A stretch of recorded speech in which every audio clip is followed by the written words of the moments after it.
mas eu tenho reposição. E a gente precisa cada vez mais trabalhar isso, porque não é porque eu não tenho reposição, eu tenho que deixar ele lá. Qual é a diferença que ele vai fazer? E uma coisa que a gente precisa fazer, inclusive, é envolver as equipes cirúrgicas nesse ponto. Se você está tendo uma demanda maior de alguma caixa, de algum instrumental, por quê? A tesoura não está cortando, mas é algo muito simples. Não tenho tesoura para repor. Então a gente vai fazer um trabalho com um indicador de que eu não tenho tesoura que eu preciso comprar. Teste de função. E aí eu sempre brinco que todo CME que fala para mim que faz teste de função a cada preparo, eu falo assim, ó, parabéns para você, porque a gente não consegue. Eu preciso elencar aquilo que é mais crítico, eu preciso elencar aquilo que eu sei que lá na minha análise preditiva, lá eu vi que as tesouras são as que primeiro perdem o corte. Perdeu o corte. Então, por que eu vou começar revisando, vou ficar fazendo teste de função em outros, que são necessários também, mas se eu sei que a tesoura vem primeiro, então eu elenco a tesoura, eu elenco outro instrumental, eu elenco o porta-agulha, porque eu sei que é aquilo que vai. Então, vou perguntar para o médico, olha, o que nessa caixa aqui, para você, se tiver 100, você não consegue fazer o procedimento? E aí você pode estabelecer teste de função a cada um, partindo desse critério. Lubrificação, que é extremamente importante, porém, lubrificação com lubrificante para instrumental. Já vi locais onde tem lá aquele óleo de máquina na área de preparo para lubrificar instrumental. Por que não pode? Ele, além de interferir na esterilização, ele não é indicado para o instrumental. Então, eu preciso pensar em lubrificantes que sejam próprios, seja para o processo que eu vou realizar, como para instrumentais também. E não preparo. Eu preciso pensar no manuseio. Eu sofro muito isso com o OPMI. Às vezes eles vão retirar o OPMI e vocês escutam pá, pá, pá, no instrumental. Eles estão contando e eles vão jogando. Instrumental dentro. Quanto tempo vai durar esse instrumental que está sendo jogado? Porque ele não é jogado só aquela vez, ele é jogado várias vezes durante o dia. Como que está sendo esse manuseio? O delicado, acho que é o que o pessoal mais cuida, né? Porque normalmente é o mais caro e é daquela equipe mais chata. Se a ponta fez 0,001 de ângulo, você me entortou a ponta da pinça. Então a gente precisa pensar em estratégias e treinamento para que eu tenha cuidado ideal, não só com o delicado, mas com todos os tipos de instrumental e às vezes cuidados que são básicos. Às vezes passam desapercebidos no nosso dia a dia.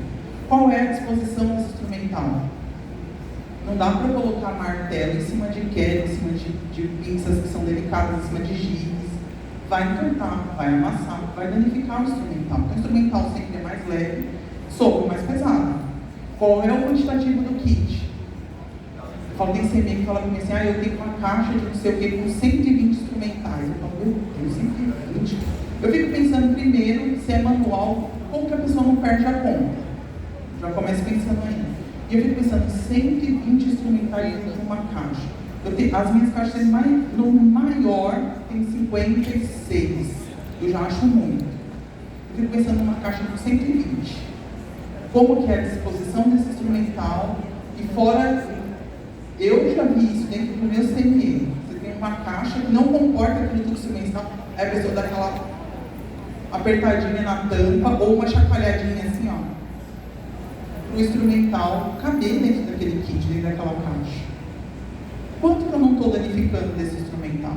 Então eu preciso pensar em tudo isso para que eu consiga manter, porque eu preciso ter um cronograma de revisão. Pode ser por número de utilização. Hoje eu tenho um sistema de rastreabilidade que me permite fazer por número de utilização. A gente estabelece lá, cada 50 ciclos de esterilização, reviso a caixa. Ou, se eu não tenho, por período. Janeiro é caixa tal, fevereiro é caixa tal, março é caixa tal, e aí eu vou fazendo a revisão desses kits. Cronograma de manutenção preventiva, que pode estar associado à revisão de caixa. Eu posso contratar por período, envio de item ou de caixa, escolho uma empresa especializada, porque às vezes a gente manda o instrumental e volta pior do que ele foi. Eu não achei nenhum exemplo, eu tinha umas fotos, mas eu perdi meu outro celular, mas às vezes você manda um material para manutenção e ele volta pior do que ele foi. E aí, você vai fazer o quê? Você perdeu o instrumental e você ainda pagou para danificarem mais ainda o seu instrumental. Indicadores desse tipo de manutenção, então, quais foram as causas que geraram a manutenção? Se foi mau uso, você tem um comprovante de que foi mau uso. Peça o laudo do porquê que esse instrumental ficou inservido. Isso vai te dar embasamento de relatório para que você consiga falar, olha, estamos perdendo instrumental que custa tanto por mau uso. E também para ações dentro do CNE, porque às vezes ele vai mostrar lá falta de lubrificação, excesso de exposição à matéria orgânica, e aí você também tem que fazer o trabalho de casa.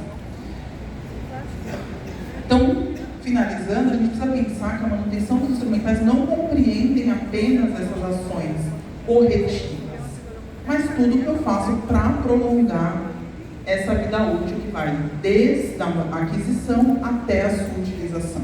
A análise das causas que geram essa manutenção devem ser ferramentas de gestão dentro do CNI. E a gente precisa elaborar um plano de substituição, porque eles não são finitos, eles têm uma vida útil. Eu falo quando eu entrei no CNI tinha instrumental que já tinha 20 anos. E aí, quanto que eu troco ele? Então eu preciso pensar em tudo isso. Aqui estão as minhas referências bibliográficas, muito obrigado, os meus contatos e fico à disposição para perguntas.